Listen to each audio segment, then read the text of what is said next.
This clip is brought to you by SaveWithConrad.com.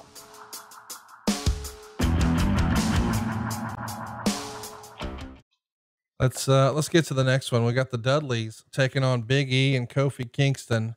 The Dudleys pick up the win by DQ in 9 minutes and 56 seconds. So that means the New Day retains their WWE Tag Team titles. Meltzer would say all the save the table stuff, it's so goofy that it works. Xavier Woods was at ringside playing the trombone. The finish was a 3D on Kingston and he was beat, but Woods ran in for the cheap DQ finish. Then the New Day set up a table and Michael Cole called them hypocrites, saying all they've talked about is saving the tables. And it was hilarious because the table wasn't set up right. So Devon, who'd been laid out, quickly fixed the leg of the table. The Dudleys then made a comeback and put Woods through the table. Real good pop for the table break. The match was entertaining, as much for Woods' antics as anything. 2 3/4 stars. A lot to unpack here. What'd you think? Well, now I'll go back to the other match where you had a roll-up finish. Ryback, Kevin Owens. Now you've got a DQ finish. How many matches deep are we into the card? 4? Yeah, counting the pre-show, this is number 4. Okay. Don't you think 2 non-finishes is a bit much to be 4 matches in? Yeah. When you pay extra and you're a consumer and you are fans, you deserve to get winners and losers. The Dudleys are one of the most decorated teams, if not the most decorated tag team in history.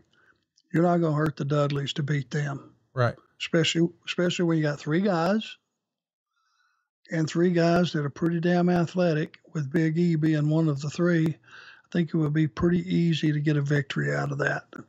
And that's the route you should go. I mean, we're asking people to pay pay-per-view money, or if nothing else, the $9.99 for the network.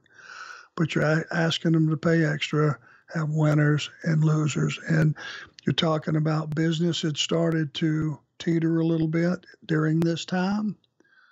You can go back and look at things, and we're all Monday morning quarterbacks. I'm no genius, but I can go back now and look at mistakes and go, maybe that's why your business started to falter.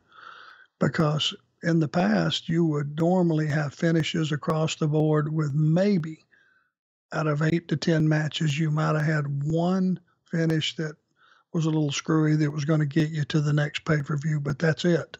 One only. Let me ask, this match in particular here, the Dudleys, they're doing a bit of a run here. This was a little unexpected. I think people thought their WWE run was officially done. They come back as a surprise. I think Bubba does it first in the Rumble. They get a big reaction. Then they put together the tag team. People are thrilled to see them back.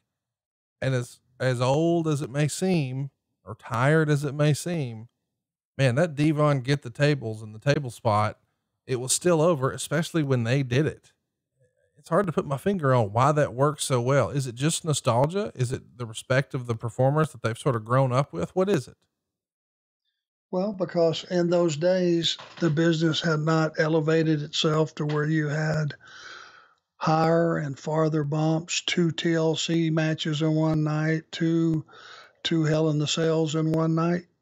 Putting someone through a table was a big deal when this all originated.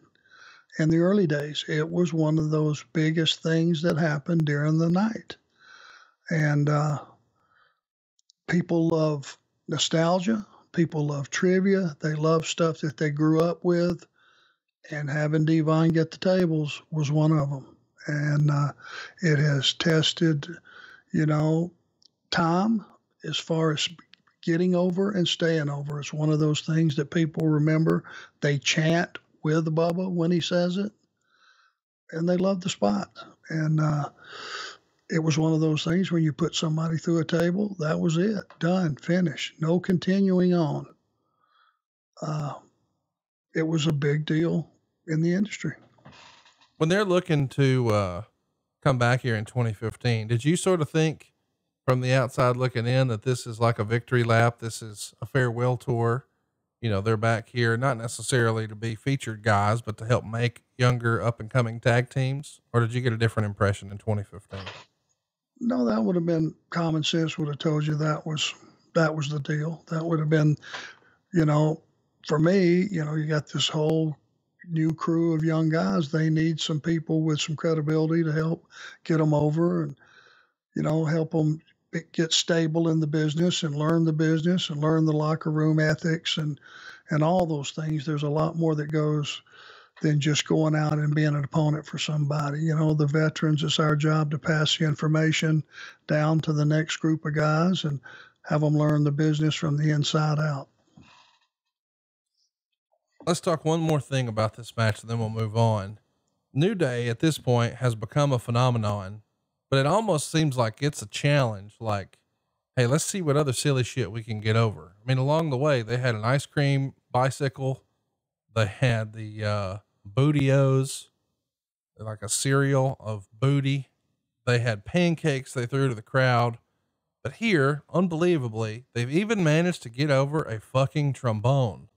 How talented were these guys and in tune were they with their audience, where they knew, hey, throw us some random shit and we'll find a way to get it over.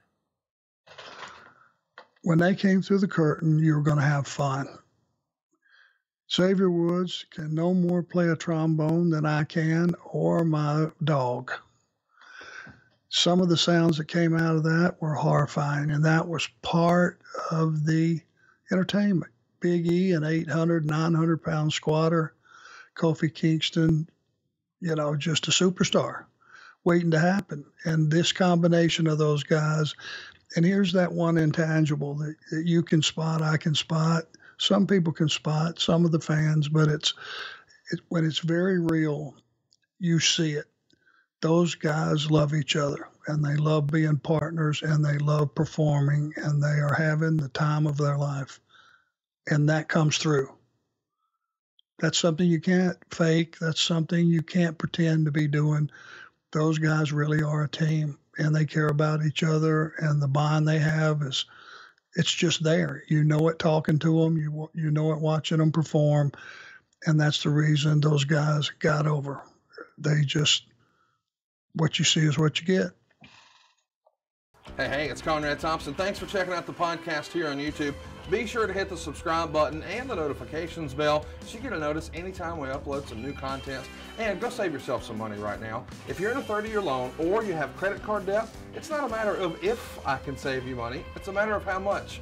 Find out right now for free at SaveWithConrad.com.